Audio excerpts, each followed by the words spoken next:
Наоборот, когда надо, когда что-то ждался, что ли, наоборот.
Не смотрите, а никто все равно не смотрит.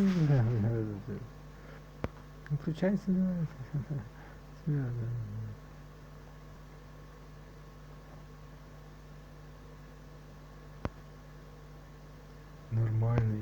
Нормальный вообще ты.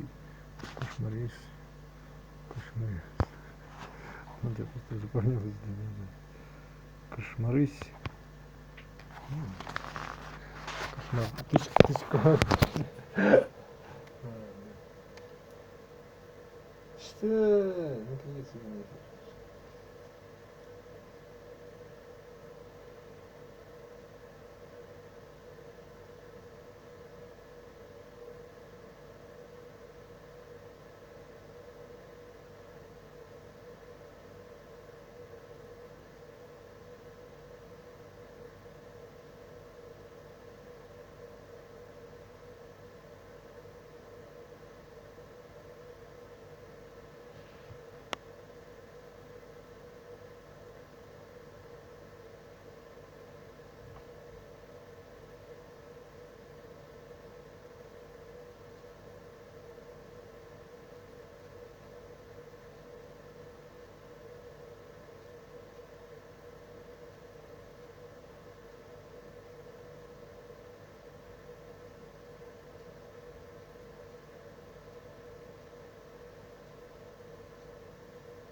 В этом сенсе есть немножко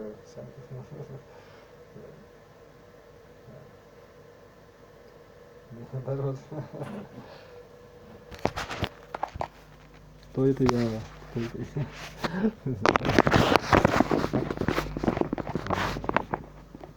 Нехорошили. Штучка. О, смотри, нельзя загружалось, что ли? Никак что-то есть похожее на самое видео. Может, просто так выпускать, да и нахер делать. Давай.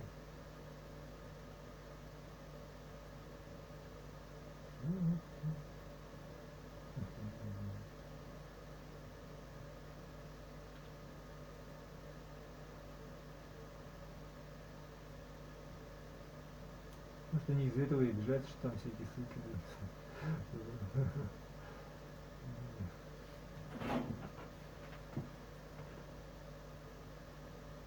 Ну, наоборот, это...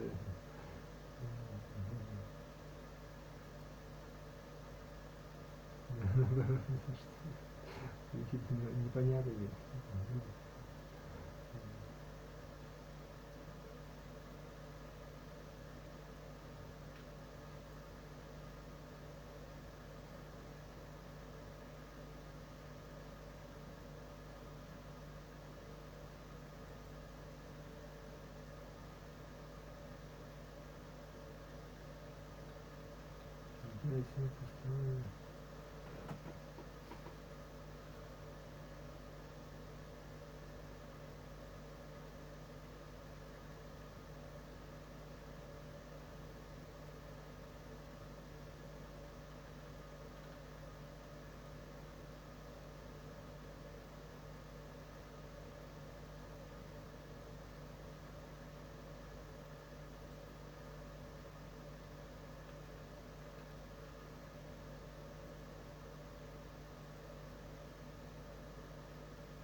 Да,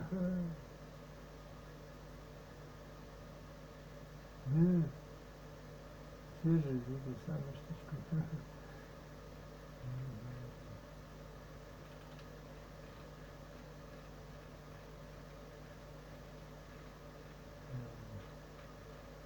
Яндекс такой, загружаешь, что-то. Чего они тут писают?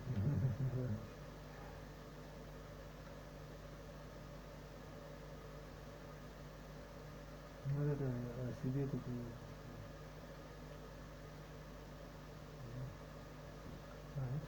Вот это. Ну, по идее, смотри, если бы на моем месте было бы какое-то животное, или какой-то человек, который по-другому бы мыслил, или просто там, не с такой фамилией, не с таким именем, да, и так далее. То есть, по сути, я о себе все рассказываю, на самом-то деле. То есть, понимаешь, ну, ты всегда так, ты думал, так, да, видишь как, не надо, такая.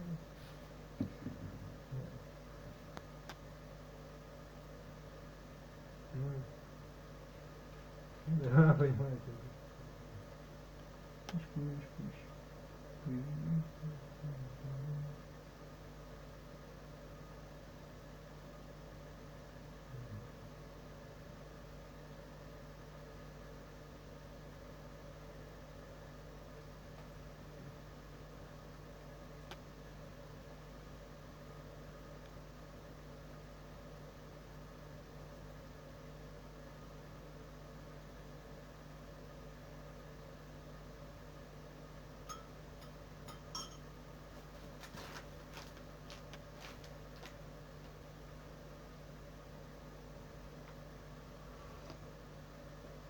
Наоборот, это не ты.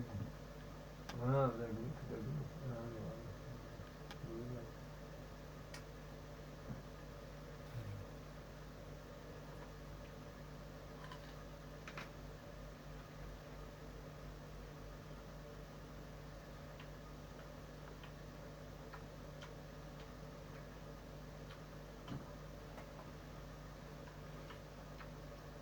Ну нет,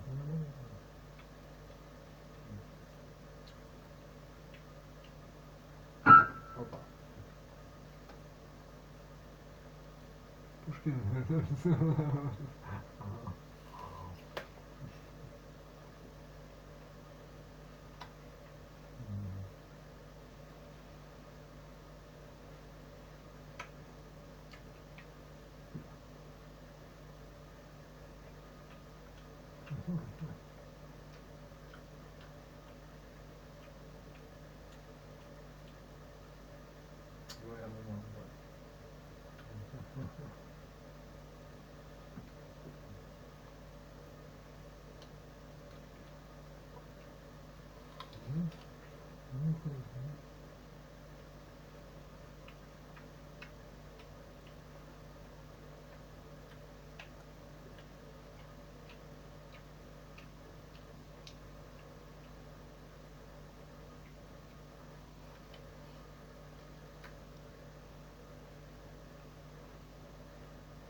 Ваш ребенок не хочет учиться.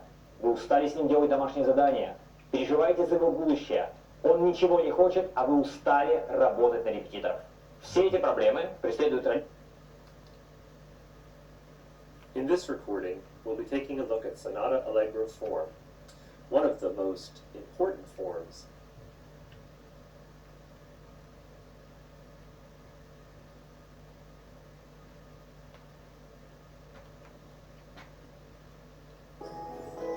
Да-да, Николай Петрович, 31-го выйду. Сегодня я хочу порекомендовать необычный канал. Его недавно создал один из моих патронов. Хотите узнать, как вас обманывают продавцы камер и монтажники? Из чего на самом деле делают камеры видеонаблюдения? Как стримить на YouTube с камеры без компа? Как найти решения от самих производителей, а не от очередных перекупов? Тогда стоит подписаться на канал дяди Вали. Он сам больше 20 лет работает в IT-системах безопасности, а теперь решил рассказать о том, что наболело. Его видео научат вас задавать правильные вопросы при выборе оборудования и ставить в тупик нерадивых продавцов. Обмануть вас продаваном станет гораздо сложнее. На канале вы не увидите рекламы от торгашей, реферальных ссылок на AliExpress и другого мусора. Только личное мнение автора с погружением в суть. К пиратству в целом и к видеоигровому пиратству в частности можно относиться по-разному. Это очень важный момент, который я хочу обозначить сразу, чтобы не разводить срача в комментах. Сегодня ролик не про это. Важно помнить одно. Именно благодаря пиратству в 90-х годах 20-го столетия многие из нас с вами смогли познакомиться с боевиками со Шварцем, послушать новые альбомы Металлики и стать частью невероятного мира видеоигр, по сей день являющегося важной частью жизни каждого из нас с вами. И уверен, что у каждого из нас есть визуальные образы, которые вне зависимости от наших сегодняшних убеждений и предпочтений ассоциируются именно с пиратской эпохой. Это могут быть упоротые обложки картриджей для Dendy, с которой так или иначе видеоигры стали массово распространяться в нашей стране. Да блин, даже у eVGENIY есть в коллекции стиплеровские утиные истории. Арты на сборниках игр для ПК из 90-х, оформленных или все с таким же пиратским использованием картин Бориса Валеджо или других знаменитых художников. Да, Валеджо, конечно, больше использовался в музыкальных сборниках Romantic Collection. Для меня это тоже настолько большой пласт воспоминаний, что я аж зацепил на какой-то из барахолок книгу с его картинами. Но арты на некоторых выпусках Classic Font или Crazy Collection, на мой взгляд, тоже ой как на него похожи. Или же даже более современные обложки для PlayStation 1 и оформление коробок для игровой станции 2 или ящика 360. И сегодня я хочу вспомнить и поговорить как раз о таких иной раз произведениях искусства на дешевом китайском пластике из подвала по 50 рублей. Привет, друзья! Мысль о том, чтобы снять этот ролик, у меня появилась после крайне положительной реакции на вот этот пост в Твиттере. Я действительно считаю некоторые пиратские арты практически произведением искусства. Конечно, понимая, что вряд ли кто-то из производителей таких дисочков что-то рисовал сам. В крайнем случае делал коллажи из нескольких найденных в интернете 1.0 картинок. Но все равно, когда мне попадались в руки такие диски, особенно в те времена, да и когда попадаются сейчас, я всегда с восторгом рассматриваю их обложки и наблюдаю за полетом фантазии авторов. Тут еще интересен тот момент, что со времен, когда китайцы фигачили что угодно на картридже для Dendy и коверкали названия игр, как считают некоторые, для хоть какого-то ограждения себя от претензий по авторским правам. Хотя я, если честно, совершенно не понимаю, чем это могло помочь ситуации, как и вырезание копирайтов из ромов игры, если сами игры все равно были ворованными. Прошло немало так времени, и арты на таких обложках хоть как-то стали стараться отражать содержимое диска. Sega прошла мимо меня, но судя по воспоминаниям о картриджах друзей, у которых Mega Drive была, и по тем экземплярам из 90-х, что мне сейчас удалось заполучить в свою коллекцию, 16-битные карики буйство пиратских обложек обошло стороной. Да, возможно, исключения все же встречались, но все, что видел я, тупо скопированные оригинальные обложки. А вот PC и PlayStation 1, да, тут прямо есть на посмотреть. Вообще, если проследить за эволюцией пиратских обложек, которые на ПК и на Соньке в итоге пришли к достаточно стандартному виду, в одном случае с дизайном Фаргуса седьмого волка или Триады, во втором с дизайном под серию Classics от Electronic Arts. И те, и другие кажутся мне совершенно неинтересными, за исключением, конечно, мемов, выросших из фаргусовских обложек с надмозговым переводом названий игр. Можно прямо пронаблюдать, как пираты начали стараться заинтересовывать покупателей внешним видом своих коробочек. Для чего даже совершенно одинаковые игры делались с разными артами. Сейчас на лицензионном рынке в этом плане прямо скучно. Исключение составляет разве что Япония со своими непохожими ни на что изданиями. Взгляните хотя бы на обложку Dark Souls 3 The Fireface Edition или на Hyper Light Drifter. Я на полном серьезе хочу купить и одну, и вторую себе в коллекцию исключительно из-за дизайна. И та, и другая игра в английском издании у меня уже давно есть. А вот в 90-х, особенно если коснуться пиратских изданий, это же было прям буйство красок в борьбе за покупателя. А иногда и в случае с лицензионными изданиями тоже. Вот давайте хотя бы возьмем одну из серий, которые я коллекционирую. Resident Evil. А конкретно вторую и третью части игры. Лицензионные издания двойки и тройки по всему миру выглядели практически одинаково. При этом вот так выглядели обложки океловской лицензии в России. А вот так выглядели лишь некоторые пиратские издания и только для нашего рынка. И в какой-то момент я узнал, что не только я повернут на таких штуках, и западные коллекционеры тоже ищут себе в коллекции как официальные издания, так и бутлеги, в том числе и русские, именно из-за обложек. Второй резидент в те времена у меня для первой Соньки был вот с такой обложкой. К сожалению, диск у меня не сохранился. Возможно, когда-нибудь я найду такой на какой-нибудь барахолке и добавлю его в свою коллекцию. А вот третий у меня уже есть в нескольких видах. Очень забавно, что, например, вот эта обложка тройки для PS1 украшена артом из второго резика. При этом сзади скрины уже из трешки. Причем большая часть из них самые первые, появившиеся в прессе скриншоты RE3. Я это точно помню, потому что третью часть лично я очень ждал и просто до дыр разглядывал вот эту страницу с ее анонсом в стране игр. Вот этот скрин вообще отпечатался на моей подкорке, словно выгоревшая статичная картинка на старом плазменном телевизоре. А на вот этой обложке диска для ПК ситуация обратная. На картинке спереди вроде как Джилл с совершенно непонятным фоном. Это, кстати, случаем не Джоди Фостер вообще. Что она-то там делает? Да еще и на этой серии дисков, я много таких помню из юности, я всегда орал с надписи «Если вы видите эту надпись, в ваших руках пиратский диск».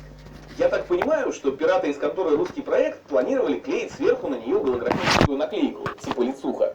Но что-то явно пошло не так, потому что эту надпись я помню очень хорошо, а вот наклеек сверху на ней не помню совсем. А сзади у нас тут наполовину коробки арт с оригинальной обложки второй резьбы. Фантазии у ребят явно хватило только на одну сторону. Ну что ж, хотя бы так. Хотя бы так. Я понимаю, что аннотации на пиратских коробках тех времен все помнят достаточно хорошо. Ну, по крайней мере, их качество. Но давайте все же глянем, да? На версии для PlayStation все в целом удобоваримо. За тем лишь исключением, что героиня предыдущих частей бестселлера появилась до тройки только в одной предыдущей части. Но у них тут, Леон, Склэр и Шерри на другой стороне. Так что чего уж там. А радикально улучшенный движок игры по сути тот же самый. Что там радикального, кроме как 10 видов зомби? В 2021 такое читается, конечно, крайне забавно. А вот на диске для PC прямо видны попытки юного копирайтера пробиться в игровую прессу. Слог прям мое почтение. Корпорация Umbrella продолжает свои генетические эксперименты. И на этот раз весь город заполнен невиданной нечистью и тысячами живых мертвецов. Каннибализм процветает повсюду. In all of Western music. The big picture is that sonata allegro form is an elaboration of rounded binary form in that there is an introductory section, there's a departure from that, and then there's a return. And so in that sense, it's connected to rounded binary form. The sections in the sonata allegro form, the introductory section is called the exposition. Often there are two contrasting themes or theme groups presented. There might be a very active one and then a very lyric one. If it is a major key sonata allegro form, the first theme would be in the key of the tonic and the second key would be in the theme of the dominant. However, if it is a minor key sonata allegro form, the primary theme or the principal theme, the first theme would be in the minor tonic, but then the secondary theme would move to the key of the major median. So for instance, if we were in C minor, it would move to E flat major. If we were in C major, in a major key, it would move to G major.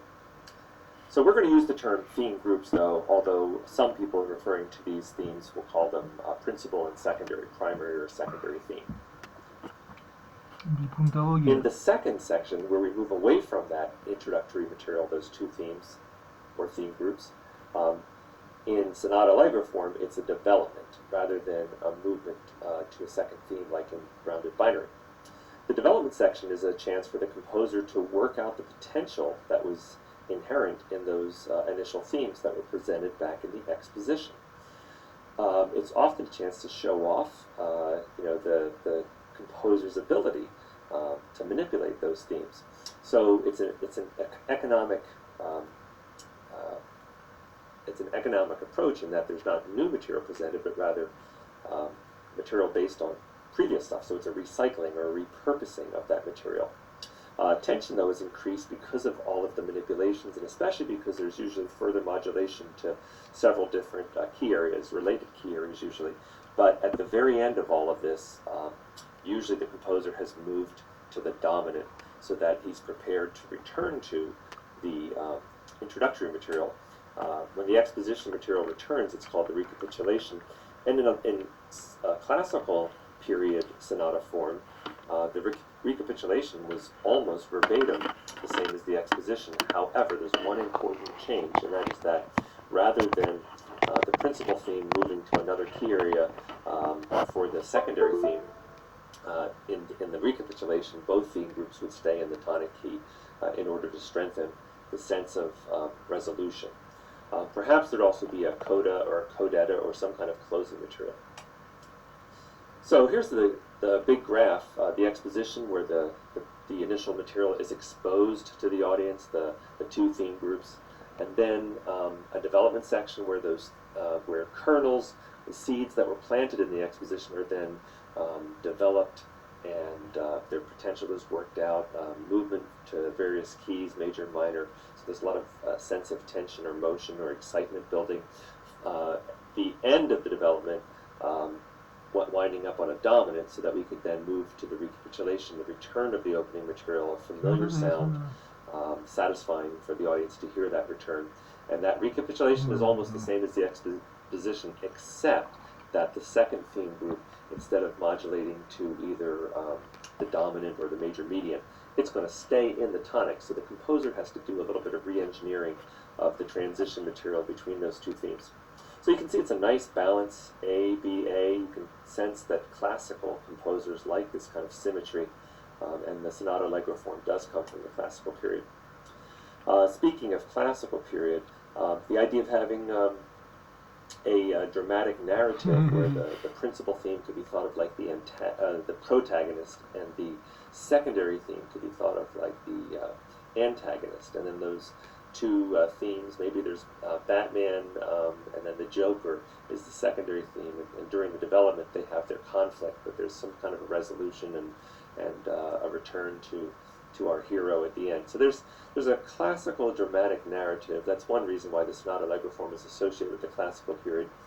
Local and global tension and release in between phrases and themes, and even if this was part of a bigger piece, like say the sonata allegro movement is the first movement of a symphony, which by the way it is. In many classical period symphonies, the first movement is sonata allegro form. But then maybe the second movement would be a much simpler form, perhaps minuet and trio. So there's connections between sections in a movement, and there's connections between movements. And then all of the parts of the sonata allegro form have these transitions. So between the principal theme and the secondary theme, those two theme groups in the exposition, there'll be some kind of a linking or transition music. And then when we hear the exposition return at the end of the sonata allegro form as our recapitulation, there's that recurrence, and it's familiar to us. So there's a lot of drama going on. The particular sonata allegro form we're going to look at is actually not a symphonic piece, but more a piano piece. The Sonata in D major, number 37, by Franz Joseph Haydn. Many people regard him as the father of sonata allegro form. This is going to be the first movement of his piano sonata, and it's a fast movement, and that's why it's often called sonata allegro form. This movement is indicated at allegro con brio, with energy. It was written around 1780, published in 1780, but written shortly before that. And I think the first thing we need to do is actually just listen to it. Now, the exposition, I didn't mention this, often is a repeated section. So we're going to hear the exposition twice, then we're going to hear moving on to the development, then we're going to hear the recapitulation. This whole piece is only 103 measures, so even though it's going to be a little bit of dead air without me talking much, we're going to just listen to it. If you have a score, you can follow along. I have the measure numbers indicated. The exposition begins, goes up to 40, measure 40, and then you're going to hear it repeated. That's very common in classical sonata allegro form. So we'll hear those opening 40 measures twice. Then the development, building tension. It's not very long, just 20 measures. And then the recapitulation, just a little bit longer than the exposition. There's just a tiny bit of additional material in there. The thing to listen for would be how the second theme, the composer, Haydn, works it out so the second theme does not modulate. Anyway, here's the movement.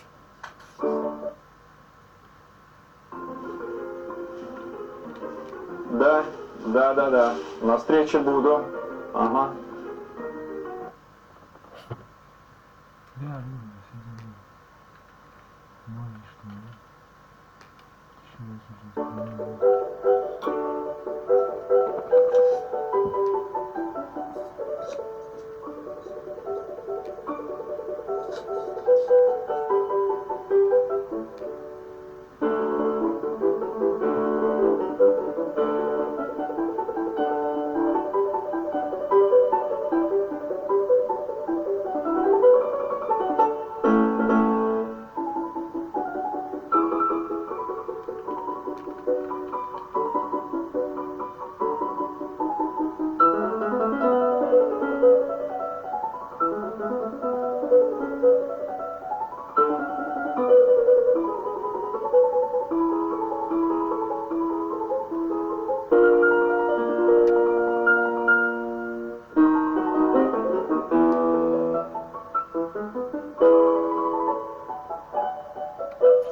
Coming up on the close of the exposition.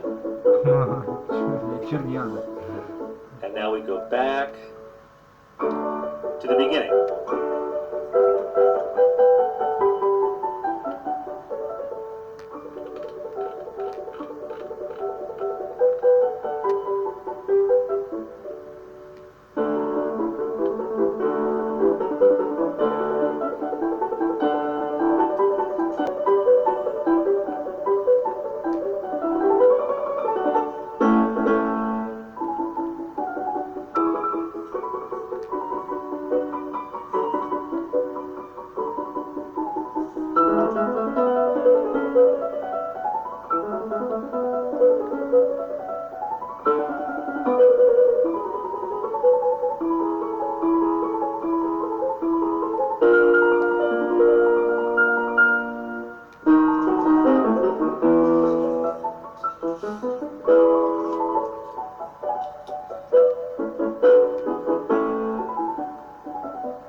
Okay, and now moving to the development section.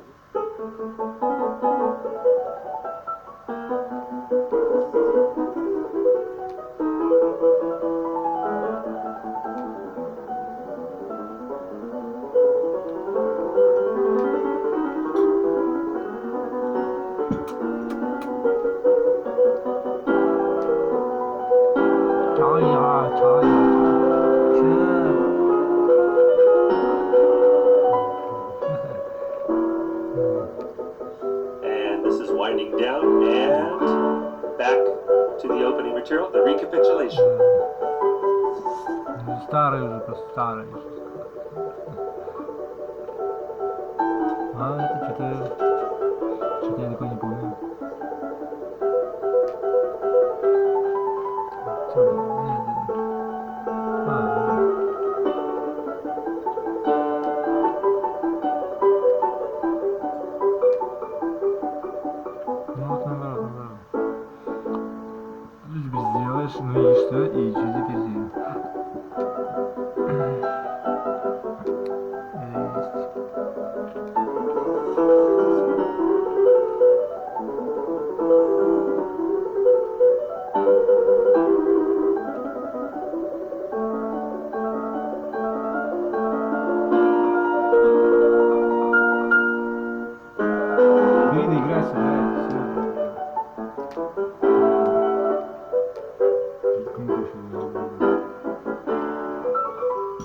В чем моя проблема? В чем проблема вообще? And there it is. So next I'd like to look a little bit closer at the components and break this down a little bit.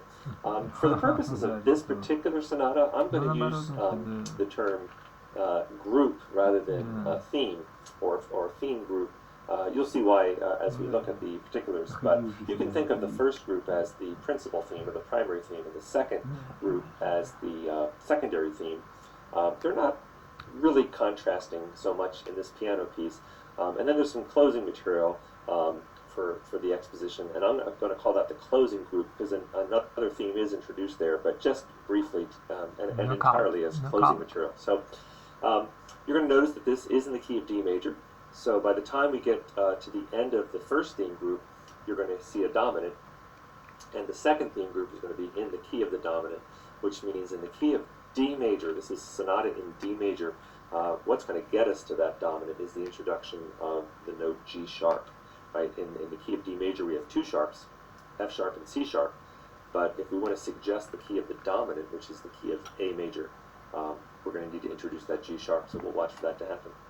Okay, let's take a look at this first theme group, the first 8 measures of the score we have on the screen here now. And you can see that it starts on a nice big strong D major chord. By the end of 4 measures, it's moved to the dominant. It's like a half cadence. It is a half cadence. And then the second phrase, 4 more measures, starts on tonic and ends on tonic. So it's a parallel period. The antecedent phrase ends on a half cadence, and the consequent phrase ends on a full cadence on D. Here it is.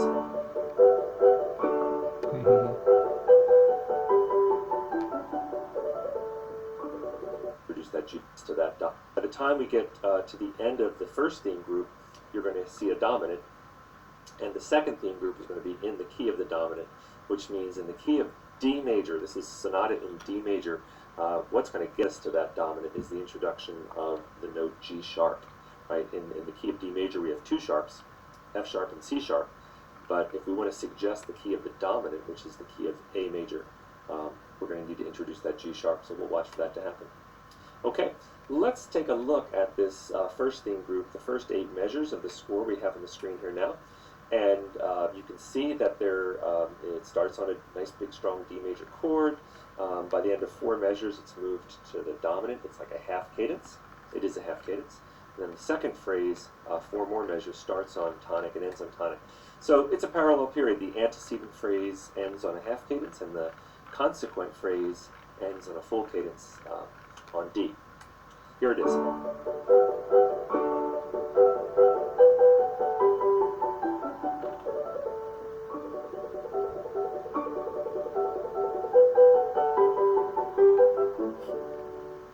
I also want to point out that in measures 3 and 4, Haydn introduces an idea of having the 6th scale degree go down to the 5th scale degree, go down to 4, and then 3.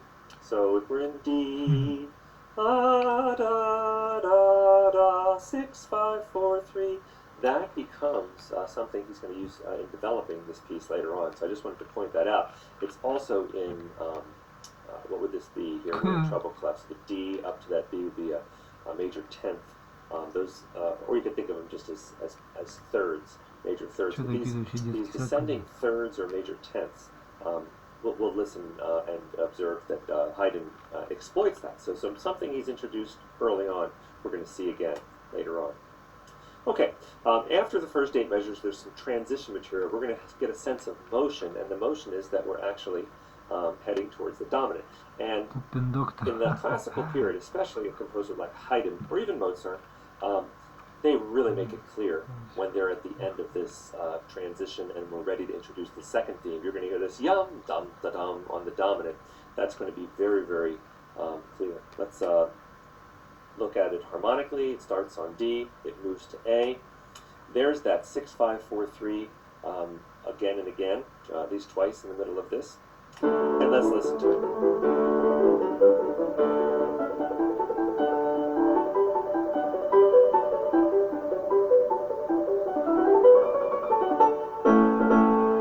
Okay, and And some transitions to the secondary theme might have ended on an E major chord so that you could begin the next area in the key of A. This one ends on an A.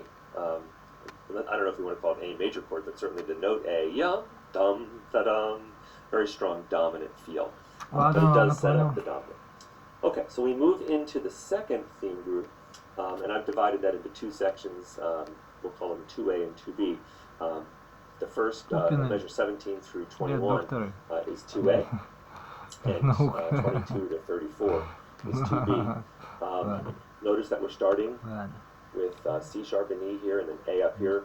So this is an A major chord in the key of D. It's the dominant. And notice that G sharp that occurs like a lower neighboring tone there. 2B reminds us so much of the first theme group, the yup dum dum dum da dum da dum. Only it just starts that way, and then there's something different. But it's all part of this sort of second theme group that emphasizes the key of A, or tonicizes A. There's outlined in blue is 2A, and in pink is 2B. Let's listen.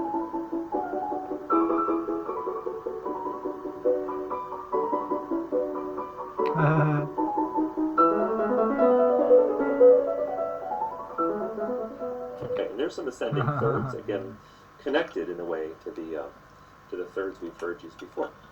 All right, then at the end of the exposition, or at the end of the second group, there's this really cool chord. The Neapolitan chord is its name, but it's really a flat 2 chord. So if we're in the key of A, we move to the key of the dominant, the key of A. This is a B flat major triad here. When it occurs in first inversion, in the figured bass, we'd say it's 6, right? A flat 2, 6, a Neapolitan 6. So that's where we get that 6 from Neapolitan 6. But anyway, it's a flat 2, colloquial, or sometimes called the Neapolitan chord, and in first inversion, so we label it 6. Also, there's some secondary leading tone here, diminished chords, D sharp chords. The D sharp is a pointer to E, right? And E is the dominant in A. So we're going to go to E here. There's a cadentia 6/4. The E is in the bass, but it's basically an A chord. Then this is an E triad here, a dominant chord, and then we land on A.